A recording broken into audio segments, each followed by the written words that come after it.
Hello, everyone, and thank you for joining us today for another episode of the Leadership for the Now. My name is Florian Lungu, and I'm so delighted to be with you today. And today I'm joined by my friend, Marsha Denton. Hi, Marsha. Hey, Florian, how are you, my friend? Great to be with you. I'm doing great. How are you doing today? I am doing great. It is sunny here. It is beautiful. We're healthy and we're alive. It's all good. Wow. Where are you joining us from? I'm in Nashville, Tennessee, in the United States of America. Oh, wow. Okay, thank you for joining us. Tell us a little bit about yourself for someone that doesn't know about you and what you do. So I am the owner, the CEO of Meemaw Wisdom Coaching. And our primary purpose in the world is to help individuals and empower them to find and fulfill their purpose and passion by coming from and being part of a Super Bowl quality team that we call family. So we work a lot with families, helping them to strengthen themselves and move forward from wherever they are. Wow, I love your business name. So how did you come up with that? You know, I'll be real transparent with you. I'm not that smart. But when I was aware that I needed to formalize this, I've been working with families most all of my adult life. I was an educator for 25 plus years, and I learned really quickly that if you're going to help a child, you have to be involved with their family. You have to know what they're coming through and from. And so I did home visits for my students when I was teaching kindergarten all the way up to when I was a high school principal, and learned the value and the importance of family. And then working in corporate America, people kept on coming to me with concerns about their family. And it was just like at one point I realized, okay, Lord, it's time for me to create this company and formalize it. And I was just seeking guidance, really through prayer, about what the name of the company should be. And Meemaw is another word for grandmother in a lot of parts of the world. And so I selected Meemaw Wisdom Coaching. Oh, wow. Wow, thank you. So you help families, right? And today we're looking at how can we create that kind of family, feeling in the workplace. So how would your work relate to the workplace, right? Where do you see the family in the workplace? Well, and first of all, I think it's important to realize that I've been a part of a number of organizations all my adult life, and as a teenager, right? Volunteer organizations, houses of worship, organizations within that body, employment opportunities. And what we've seen with the Great Resignation, a lot of people have thought that the Great Resignation was really about folks didn't want to work anymore. I'm not working anymore. And there's some of that, but that is not by and large what people are telling us. What we're seeing from the research and the literature is that by and large, the Great Resignation is not a complete rejection of work, but it's really about redefining their lives as holistic people, being partners, being parents, and also being employees and volunteers instead of just workers first. We're used to that environment where people have the quote unquote 9 to 5 work schedule, right? And if you're going to do anything with your family, or if you're going to go to the doctor, if you're going to do anything else, you really have to do it after that window. And what people are saying is, I don't want to live my life in these separate blocks. I want greater integration between my personal life and my work life, and I want some control over that. So that's really impacting what leaders in organizations are doing, because people still want to be contributing members of society. They still want to come to work and do an excellent job and promote high standards in the workplace. But they want to be parents and partners as well, and sons and daughters, right? As we have aging parents that need our care. So opportunities for people to flex their time, right? And what we're seeing is that as people are doing that, Florin, it's changing the culture of the workplace. I know most of us are familiar with Management Theory X and Management Theory Y, but did you also know there's a Management Theory Z? And it started back in the 1980s and really was about giving employees more autonomy and promoting that high quality excellence in the workplace, but giving them more autonomy in how they provided and showed up in the workplace to provide excellent quality. Wow. Thank you for sharing that. And isn't that true that we many times present ourselves and identify ourselves with our jobs, right? So Yes. what happened with COVID and people working from home and then spending more time with their families, we kind of got to taste this, right? And now we're saying, "Oh, no, I don't want that anymore," right? So what would you say that leaders could do in order to create that kind of family environment in their businesses? Yeah, and I'll just give you a couple of things here. We have a great complementary resource, and I think that's going to be in the chat momentarily if it's not already there. We Um, will, yes. but to partner with that link that you're going to find in the chat, um, I'll give you just a couple of things to think about in order to create a family-friendly culture. And I'm just going to say to you that while that may sound different, even high compliance organizations have found success in doing this. So this is not a radical concept. And what we're finding is that when that organization is a family friendly culture and employees come in and they come to their work family and their personal families are welcomed part of that conversation, what you get is employees that are hugely committed to the organization. They become your best marketing in the world, and you really can't pay for that sort of thing, right? They become committed to the organization. They want to see the organization succeed because it's the environment in which they want to work. And it also opens the door to a bright future for the organization because the way we used to do things is not going to get us into the next stages of success in our world. So, to get back to your question, a couple of things. One of the things that you want to do is create a flexible workspace that allows employees to optimize their performance in and commitment to the organization. And I'll give you a couple of examples. I'm a morning person, so it's not uncommon for me to get up and start working at 4 or 5 o'clock in the morning, right? And that's not typical 9 to 5 work hours, right? But I'm a morning person and I do my best work at that time of the morning.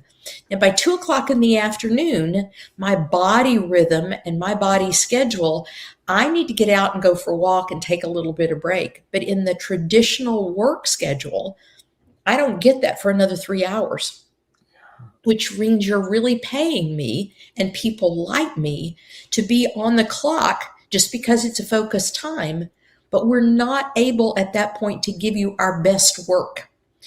Same thing is true with another lady that I'm working with, and she's a night owl, right? She's one Mhm. of those people, she stays up late, she gets up late. So a 9 to 5 job has always been terrible for her because getting up and being at work at that time in the morning or earlier, she's not mentally awake. She's just not there. She's not able to perform at her best. So what her employer has allowed her to do, and they found it so successful, is that now she'll work sometimes from 10 to 12 at night. Now, there are some times when there's an emergent situation, right, for employees, and they have to adjust their flexible schedule and come in and be available because it's about the business and the needs of the business. But what she's able to do in flexing that schedule is to provide much higher quality work for the hours that she's really working. And she can leave in the middle of the day to take her mom to the doctor if she needs to do that. Or if she's got a parent teacher conference, she can go to that. She doesn't want to lose that work environment, that family focused culture. So she is always giving more time. And we're seeing this. The research on virtual workers has been supportive of that for years. When people are virtual, we've known for years, very often they're not doing that commute, all that sort of thing that takes up time. So they stay on and give more time to the organization because they value that part of their autonomy in being able to work in that virtual environment. And that's exactly what we're seeing here. We're seeing that people are so valuing that family focused culture and the ability to show up, yes, as a worker or a volunteer, but also as a parent, as a partner, and as a child, that they're really putting in more time. They're more about providing excellence to the organization. And we also know that psychological safety, which a family focused culture provides, if people aren't feeling psychologically safe, there's no innovation, there's no creativity, because I'm not going to take the risks of doing that in an environment where it doesn't feel safe to risk, right? Yeah. I'm just not going to do that. So now what we're seeing is leaders are getting that increased innovation and creativity because they've created that family focused culture. And that's really now opening up all sorts of positivity to move forward with a stronger resonance and resolve and unity among the employees in the workspace as they're moving toward their future. And honestly, leaders can keep these high quality employees, right? We're hearing people leave the workplace, right? They are not staying in jobs that are not meeting their needs. And this is a prime example of how a leader who can do this sort of thing with their work environment, or who will do it, we can all do it to some degree. And I'll give you some examples in a few minutes if it's important of where that's a little bit different. But we can all come out of our mindset of what the work culture has been, what quality work looks like in the past, and how it needs to look now moving forward. Um, and high potential employees and high quality performance employees are out looking for jobs in record numbers. So if you've got this type of a culture and you're willing to maintain it and do the work to have it, and let go of some of your old ideas about what people need to be doing that suggest to you that they're valuable members of the organization, there are some wonderful people looking for jobs, and they want to do good work, and they want to be committed to an organization. Wow, absolutely. So you shared something about the investors, right? So there will be a link in the comments. Someone on our team will share that. So what would leaders get into that resource? Can you share a little bit about that? So you have a three-step kind of formula, right? That you apply with leaders. So share a bit from that. So really, it's really about starting with leadership, right? Getting leaders on board so that two things can happen. Number one, we can change the language. If you're looking at anything that has to do with a communication strategy or a change management strategy in an organization, they're both going to touch on you got to change your language, right? The language can't be what it used to be. We have to start talking about being about families, right? We have to make that part of our conversation in the workplace, both the workplace family, but also our personal families. And that doesn't mean that I need you to tell me everything about your personal family. That's not what that is. But it means that we welcome your role as a family member in your personal life. And we want you to embrace that as you come here. Because, hey, if you're being a better family member in your personal life, when you come into my organization, and we're also talking to you about being a better workplace family member, you're practicing those skills in two places, right? You're maximizing your opportunity for growth as an individual and as a company. It's just a no-brainer. It's so amazingly wonderful for people, and they're finding it really, really impactful. So starting with leadership, right? Making sure we're changing the language, making sure that we as leaders, and again, leaders aren't always just managers, but leaders are modeling this, right? One of the managers that I work with in his organization, he works virtually, and he was in a staff meeting, and his manager happened to pop into his staff meeting, and while in the middle of the staff meeting, his son jumped up on his lap, right? Because he likes to look at the screen and see all the pictures, right? Now, Dad kept right on working. He never missed a beat.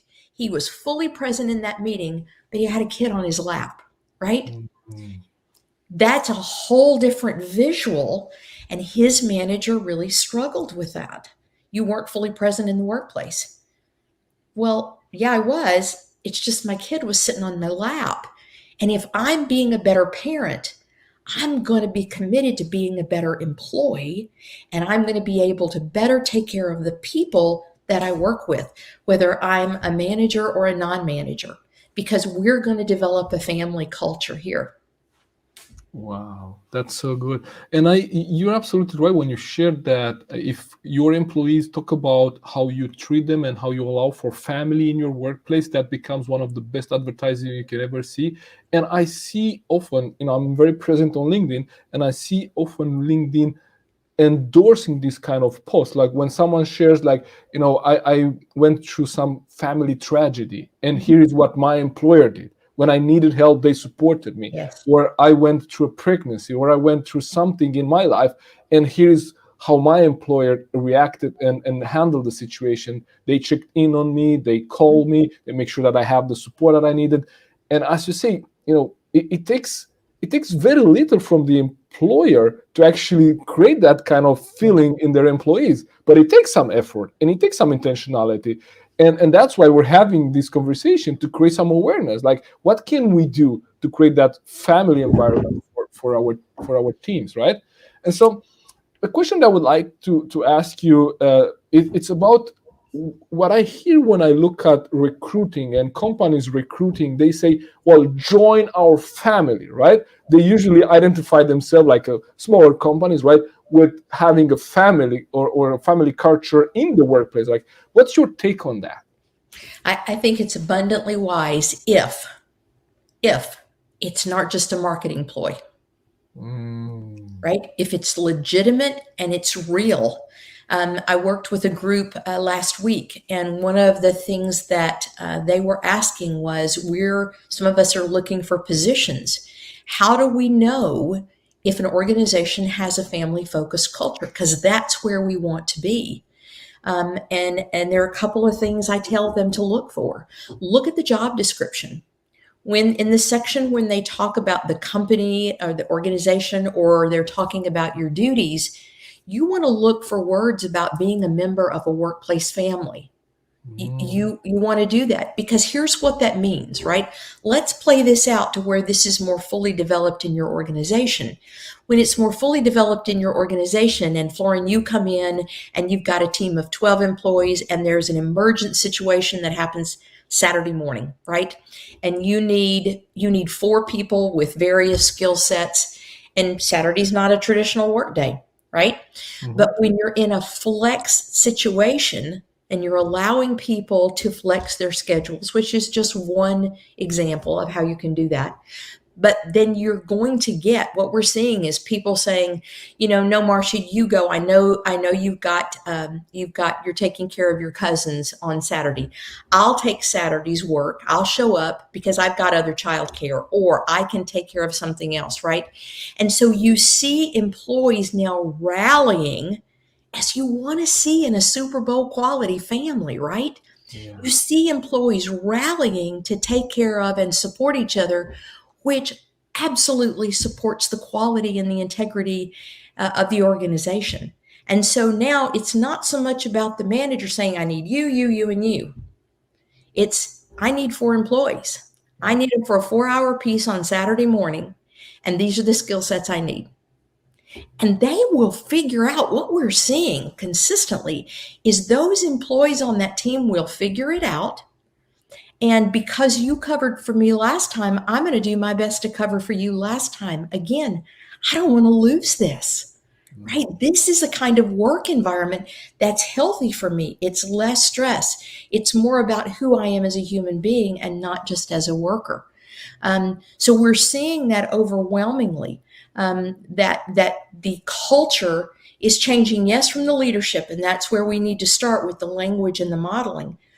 But we also pretty quickly want to get those employees involved in, hey, what can we do, employees, non-managers, as an organization to strengthen our family-focused culture, right? Because they have perspectives that you may not see, Florin, as the CEO of the company, right? So Yeah. involving them. In one organization I've been working with, they have a group of virtual employees, and they all have small children at home under the age of 6, right? Now, Mhm. For any of you who have had small children in your life, you know there's a developmental range, right? And helping younger children to understand that mommy is in a meeting for the next hour, not necessarily an easy conversation, right? Yeah. It takes some training and some work. But what they've done is they've gotten together and they've started meeting like once a week, just for about 30 minutes, this little group of virtual parents, not moms, but virtual parents. And they're sharing strategies on, hey, my kid so-and-so really, this worked great with him. Oh man, I'd love to try that. Okay, great. Right. So now you're strengthening that skill set that your employees have with a focus on being present and prioritizing the work while also taking care of their loved ones. And the same thing happens with our parents who live with us, right? That need care. Sometimes they can be as needy in our schedules as are our small children. So that developmental cycle continues both on both ends of the spectrum. But your employees will have great ideas about how to do that and about what will work well for them as a family focused team. Absolutely. And you're making such an important point, because sometimes as leaders, we think that we know what our team needs, right? And we try to create this list of benefits and things that we think they will want. And if I'm not a family focused CEO or leader, I might miss that, right? Yeah. And I might miss that what's important for others might be different than what's important for me. So absolutely involving our team members into that kind of conversation, it definitely, on one side, they're part of the solution, right? So if we have those kind of conversations and we ask ourselves, how are we doing? Like, do you feel like that because I don't know of any company that will state on their website, we don't want to offer our employees work-life balance. I don't know that they will ever state it. So, I see many companies which state that they will offer work-life balance or work-life harmony, how I like to call it. Mm-hmm. But what does it mean, right? Because different people on the team will need different things, and family for me would mean something different than for someone else, right? So when you work with the company, when you work with an organization, like, what do you help them with? Like, how would someone actually answer that question? Marsha, how do we know what to offer to our team? Because we have a diverse team with different needs. Do you have a solution for that? Absolutely. So we have a wonderful program, and on our website, if you go to, I think that's probably, that link is coming into the chat now, but if you go to the Mima.life website and you go to the products page, you'll see retaining employees, and you'll see a list there of the things that we offer. And we start with, where are we as a company? Where are we as a team, right? Maybe I'm coming in to work with a team that's already pretty family focused and we just need to upskill it, right? Mm-hmm. And in some environments, I'm coming in where, nobody's ever had a child on the lap. And when a child cries in the back of the meeting, right, when daddy's virtual working at home, there's the negativity from the manager, right? So there's a wide range. But we come in and we first of all change the language. And there's a daily thought that goes out to all employees, right? Helping people realize and prioritize every day. I'm going to get a message about a workplace culture or a family, right? I'm going to get something about that. We also do leadership brochures for your leaders. So in their staff meetings, they have some language on that topic, right? We'll usually take like a quarterly topic, like family-focused integrity. Right? We've done one on family-focused forgiveness, because let's be honest, who doesn't need to forgive in a family or receive forgiveness, right? We've all been on both sides of that conversation. So helping people, and those things are helping people in the workplace and also helping them at home. But in the workplace, we take a theme for a quarter. And I identify that theme based on my initial analysis of working with the leaders in the organization and some non-leaders, right? Some non-managers, misspeak of the tongue, some managers, to find out what's the culture really like. And then we pick a theme for a quarter. And there are packets for leaders that they can use in their staff meetings, or tips and strategies that they can use as they're interacting with their employees. Some of your leaders may be really ready for this and it just is natural. And others of your leaders may be like, oh my God, I don't know how to do this because I've always done it the other way, right? And now you're asking me to be a whole different person. But this is an intentional culture shift. And then we do lunch and learns where we can send it to you, and you can put your logo and branding on it if you so desire. Lunch and learn videos that will be for the whole organization. People can watch it in groups. They can watch it on their own. Virtually, whatever is appropriate. And then once a quarter, I come in and I do a focused time with everybody. So it's a scheduled event, right? And we spend time on that topic. And in that, we'll also, depending upon where we put it in the quarter, we may also use that to transition us to the next quarter. And that way, the folks who are leaders and who are leaders and non-managers in your company are able to continue to focus on what you need them to focus on, which is the work that they're excellent at. We come in and take over the responsibility of helping to change that culture, and it's an intentional culture shift. It's a great program, and we're having really great success with it. Wow. So if someone is watching and they're interested, they should just go to your website, which we put in the comments. And also they could get in touch with you on LinkedIn, right? And you will able to start the conversation from there. But I really love what you share there, because I just had a conversation with someone that recruits for a position in human resources. And when I look at the description of that position, it was almost like 3 roles in one. So the poor person would have to do learning and development, they will have to do system and creating the processes, and they will have to do benefits and compensation. And so when someone like an organization has someone like you coming in and taking care of that part of cultural change and creating that family culture in our businesses, right? That's a direct help to the human resources department, because they already have too many hats. Yes. And they really need someone like you that comes with the expertise. So absolutely, I truly believe that makes a difference, because it's consistent. It's not the once and one and done. And this is how long it's taking one of these processes usually with the company. Well, it depends, right? It depends upon the size of the organization. It depends on the previous culture of the organization. We're seeing some people who are telling us within just a couple of weeks, oh my God, this is amazing, right? They're really seeing the difference. And in other places, you've got more people or a different structure or a different culture in the organization, right? Highly matrixed organizations are very different than a natural hierarchy that we would see in most mid or smaller organizations. And so it really depends on the organization, but it also really depends on the leader's commitment to it. And that kind of goes back to what I was saying earlier, Florin. If you really want to retain and hire the best employees, this is the time to do it. But you don't do it by leading the way you've always led in the past. So if you're putting that family-focused culture into the job description or on your website, and if you really mean it, don't do it if you don't really mean it. And also, one of the things that I've encouraged people to do is ask before they accept an offer of employment, can I just come in and sit in a staff meeting? I'd just like to see what the culture of the organization is like. I can come in 15 minutes late if you need to talk about something that's proprietary. I just like to sit with you for 30 minutes or so.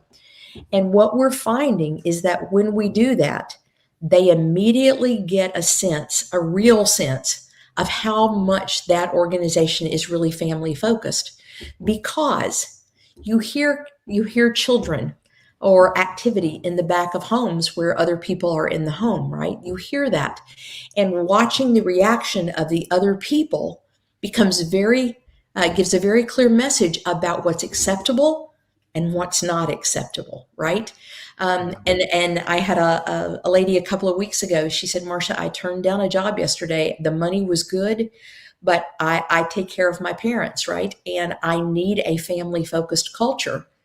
And they were not. Another example of where a teenager came up to a parent in a staff meeting, and this parent was on mute, turned around 30 seconds, answered the question, and it was very clear from watching the body language and the reactions of the other people on the meeting, this is not acceptable here.